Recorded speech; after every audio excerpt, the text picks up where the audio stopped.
नमस्कार, मेरा नाम शैलजा डोडा सारवाल है। मैंने डीएम न्यूरोलॉजी की है डीएमसी लुधियाना से और अभी मैं बठिंडा में प्रेग्मा हॉस्पिटल में प्रैक्टिस कर रही हूँ। आज मैं आपसे मिर्गी के विषय में कुछ बातें शेयर करूँगी। मिर्गी का विषय वैसे तो बहुत लंबा है, पर आज हम ये बातें करेंगे कि मिर्गी का दौरा जब पड़ता है उस समय हमें क्या करना चाहिए और क्या नहीं करना चाहिए।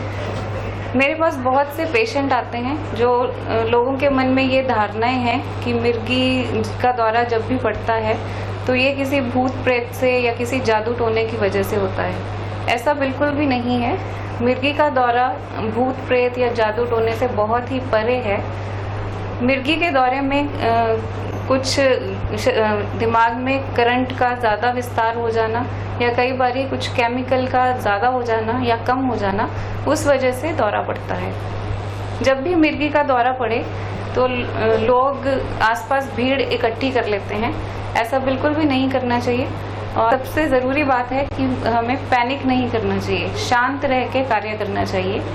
दूसरी बात, मरीज़ को अगर दंदल पड़ी है, जैसे कि दांत जुड़ जाते हैं, उस समय में लोग चम्मच से उसको खोलने की कोशिश करते हैं या कई बार मरीज़ के मुंह में कपड़ा डालने की कोशिश करते हैं। यह बिल्कुल भी नहीं करना चाहिए। दूसरी बात यह है कि कई बार लोग जूता सूंघाने लगते हैं या प्याज सूंघाने लगते हैं।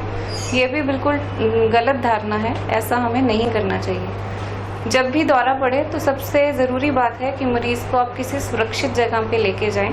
अगर सड़क पे दौरा पड़ गया है तो उसको साइड पे करें। अगर मरीज़ घर पे है तो उसको हिलाने की ज़रूरत नहीं होती है। मरीज़ को उस टाइम पकड़े ना और कोशिश करें कि मरीज़ के सिर के नीचे अगर संभव है तो कोई सिरहाना वगैरह रख सकते हैं। ज़्यादातर दौरा 1 या 2 मिनट के लिए होता है और दौरा ख़त्म होने के बाद मरीज़ को टेढ़ा कर दें ताकि अगर उसके मुंह में कोई झाग वगैरह है तो वो बाहर आ जाए। है कि अगर किसी लड़के या लड़की को मिर्गी है तो उसकी शादी में दिक्कत आती है। ऐसा बिल्कुल भी नहीं है। जो दिक्कतें आती हैं ज़्यादातर वो समाज के दबाव के कारण आती हैं। ज़्यादातर लड़कियां मिर्गी के बारे में अपने ससुराल में बताती नहीं हैं, जिसकी वजह से वो सही दवाई नहीं ले पाती और बाद में जब दौरा पड़ जाता है तो वैवाहिक जीवन में काफ़ी दिक्कत आती है। इसलिए सबसे अच्छी बात है कि मिर्गी के बारे में बताना चाहिए और उसकी दवाई बिल्कुल सही तरीके से समय पे लेनी चाहिए। मिर्गी से पीड़ित लड़कियों के वैवाहिक जीवन में या संतान उत्पत्ति में, बच्चे पैदा करने में ऐसी कोई भी दिक्कत नहीं आती है और ना ही मिर्गी कोई ऐसी बीमारी है जो कि एक पीढ़ी से दूसरी पीढ़ी तक जाती है।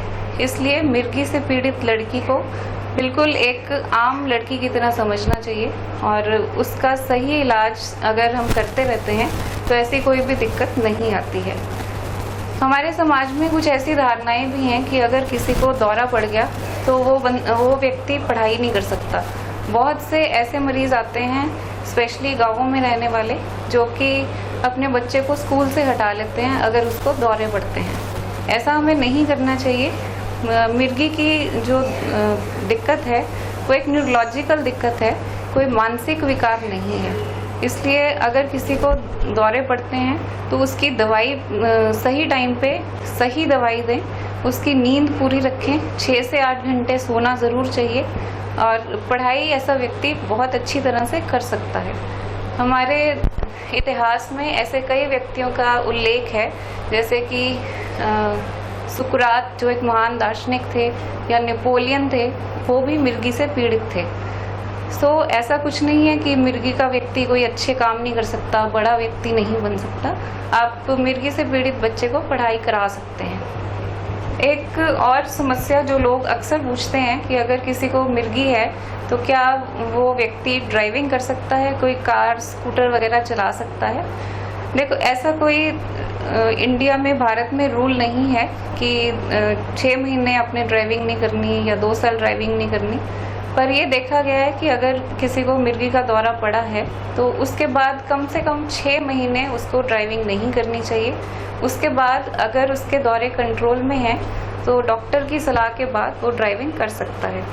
दूसरी ये चीज़ है कि ऐसे व्यक्ति को पानी से और आग से थोड़ा दूर रहना चाहिए, क्योंकि अगर तैरते हुए व्यक्ति को दौरा पड़ जाता है तो ये उसकी जान के लिए घातक सिद्ध हो सकता है। अगर मिर्गी से पीड़ित लेडीज़ जो हैं वो घर में आग के चूल्हे, गैस के चूल्हे पे काम करती हैं तो थोड़ा सा ध्यान रखना चाहिए। अगर दौरे कंट्रोल में हैं तो काम किया जा सकता है, लेकिन अगर दौरे कंट्रोल में नहीं है तो उसको गैस के चूल्हे से दूर रखना चाहिए। ऐसा नहीं है कि गैस के चूल्हे से दौरा पड़ने का खतरा होता है, बल्कि ये हम इसलिए करते हैं कि अगर गैस के चूल्हे पे काम करते हुए दौरा पड़ जाए तो आग से उसको हानि हो सकती है।